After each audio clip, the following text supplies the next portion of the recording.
va être un gentil motard.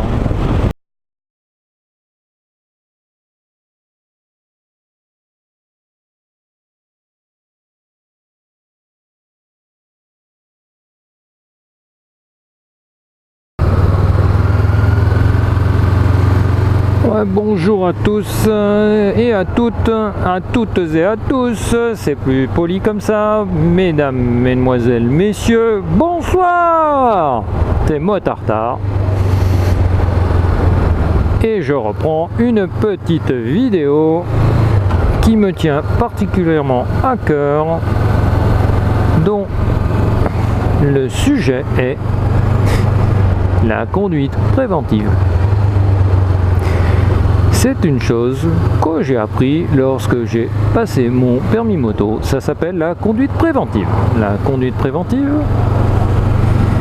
aussi appelée, après des recherches sur internet, conduite défensive. Alors la conduite préventive ou défensive, ça sert à quoi?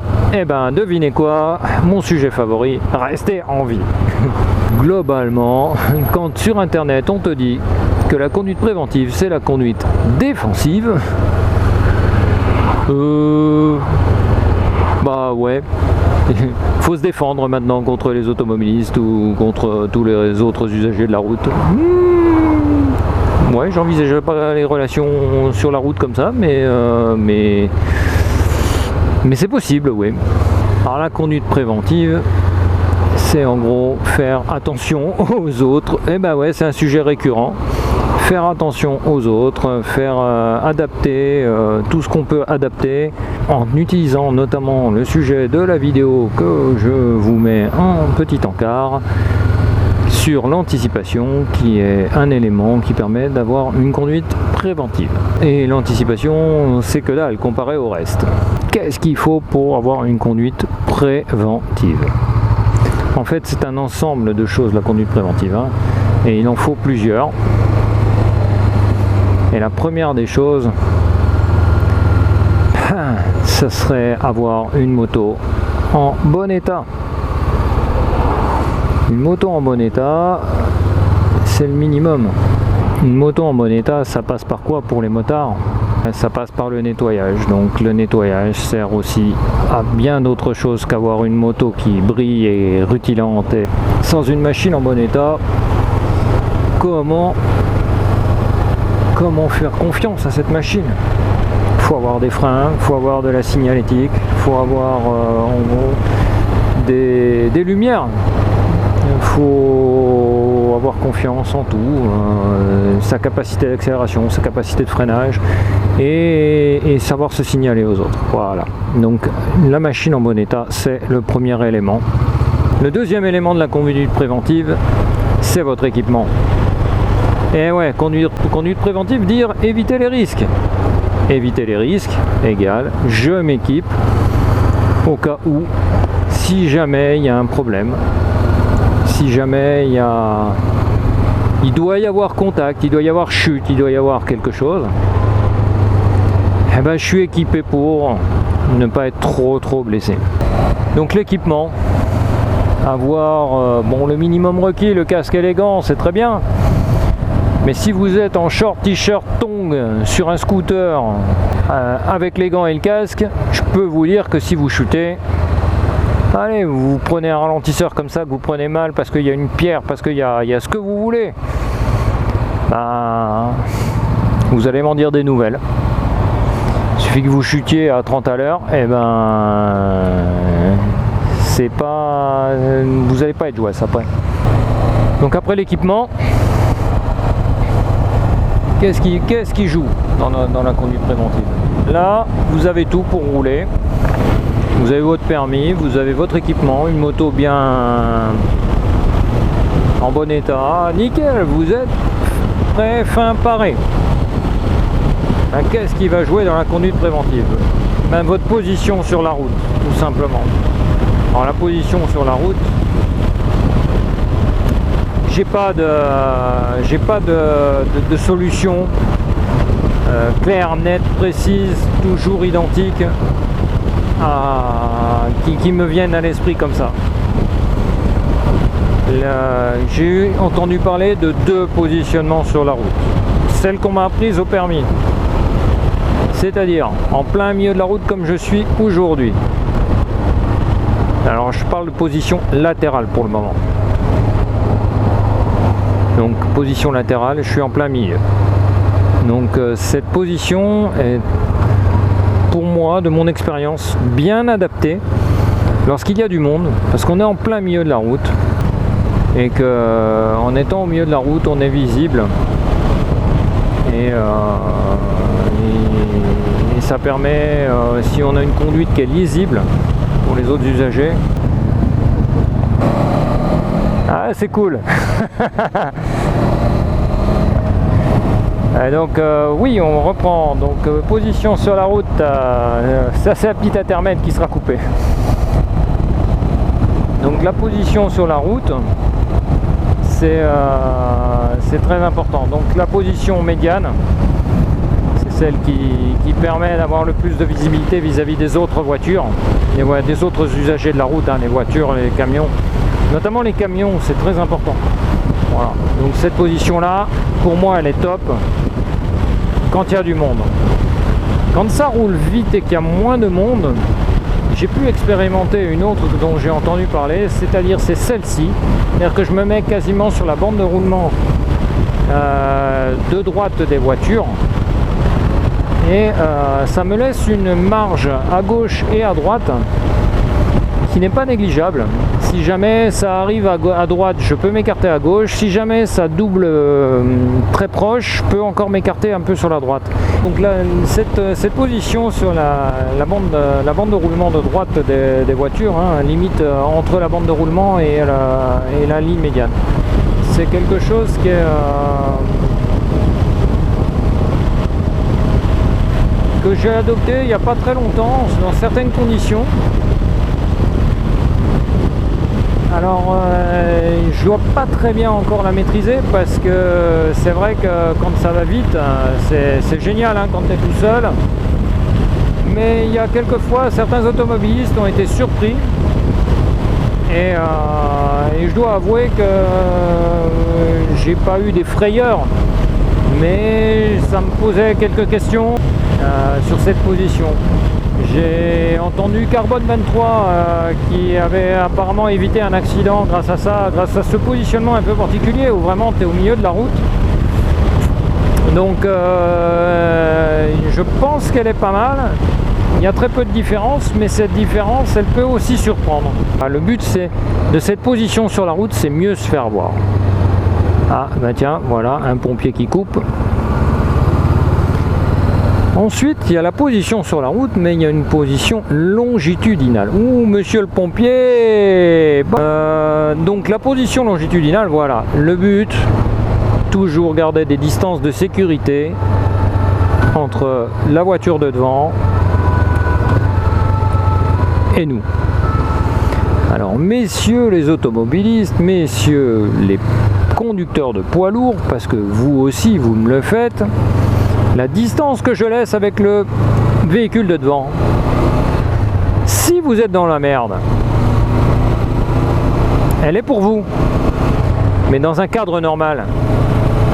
Essayez d'avancer et ne vous rabattez pas entre, puisque c'est ma distance de sécurité. Vous m'obligez à ralentir, vous obligez donc les gens qui sont derrière à ralentir. Bref, vous êtes dangereux. Il n'y a pas d'autre terme, vous êtes dangereux quand vous faites ça. Donc gardez toujours cette distance de sécurité vis-à-vis de la voiture qui est devant vous, devant les véhicules qui est devant vous. Et cette distance-là, elle est pour vous, c'est votre sécurité. Mais en moto, comme je l'ai dit dans la vidéo concernant l'anticipation, on garde toujours un œil, hop là, on garde toujours un œil derrière. Vous savez, je sais pas si ça se verra à la vidéo, mais là, au moment de freiner, j'ai toujours regardé derrière si l'autre freinait. Salut. Et donc, la distance, elle est aussi valable par rapport à ceux qui sont derrière. Donc, ouais, belle moto quand même. cette distance, Africa Twin. Et donc cette distance, elle est importante. Faut la juger, faut la jauger. Il est très facile de se faire rentrer dedans si on freine trop brusquement, de manière impromptue, de manière inattendue pour le mec qui est derrière. On est toujours victime de l'inattention des autres. Et il est possible qu'ils discutent, qu'ils toussent. Cette distance derrière, elle est aussi importante. Moins maîtrisable, mais importante. Donc pensez-y. Donc ça, c'est tout ce que vous pouvez faire quand vous êtes sur votre moto. Il y a d'autres éléments qui contribuent à votre sécurité et à la conduite préventive. Je vais parler du GPS par exemple. Le GPS, c'est un outil formidable. Lors d'un road trip, on connaît rarement les routes par exemple en road trip. Et ça permet d'anticiper les virages. Alors, on n'a pas la certitude, il y a plein de choses qu'on ne maîtrise pas grâce au GPS. Par contre, on a une idée de la route, est-ce que ça va tourner fort, pas fort, sur combien de temps. Ce qui fait que on peut anticiper un peu, on peut réduire sa vitesse, augmenter sa vitesse en fonction de ce qu'on voit sur le GPS. Moi, ça m'a bien aidé. Deuxième élément technologique, les intercoms. Quand on roule à plusieurs, les intercoms, c'est génial. Le mec devant prévient par exemple de gravillon, prévient de voiture, des possibilités pour doubler, prévient de tous les aléas qu'il peut y avoir sur la route. De l'eau, les feux, et tout ce qu'il peut y avoir. Voilà. Et donc l'intercom est un organe contribuant à la conduite préventive puisqu'il permet de prévoir. Voilà, ça, pour moi, là, ça veut aller plus vite que ce qui est possible derrière, je le laisse. Voilà, vous voyez, j'ai regardé derrière, le mec il est pressé, voilà. Ah non, elle est au téléphone, alors elle ne se rend pas compte qu'elle suit le motard de trop près, quoi.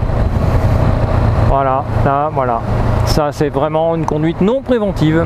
Elle colle au cul du motard. Voilà, allez, vas-y, freine. C'est vraiment du n'importe quoi. Donc, voilà, je crois que j'en ai terminé. Non, il y a un autre élément sur lequel on peut discuter, sur la conduite préventive. Alors là, c'est de la prévention pure et dure. Avant la conduite, c'est l'airbag moto. Pour vous, est-ce que l'airbag moto est nécessaire? Alors moi je vais vous donner mon avis. La réponse est oui, on devrait tous en avoir un. On devrait tous en avoir un. Le seul problème, c'est que c'est un minima 300 ou 400 € à débourser, avec éventuellement une révision par an pour certains, un changement de cartouche. Enfin, c'est quand même un coût. Même si la vie n'a pas de prix, je trouve que une ceinture de sécurité dans une voiture, c'est pas en option. D'accord. Mais les constructeurs, ils la mettent d'entrée. Les airbags, c'est plus une option. C'est quelque chose en standard. Et pourquoi devrions-nous débourser aussi cher pour un airbag? Donc là, messieurs les constructeurs,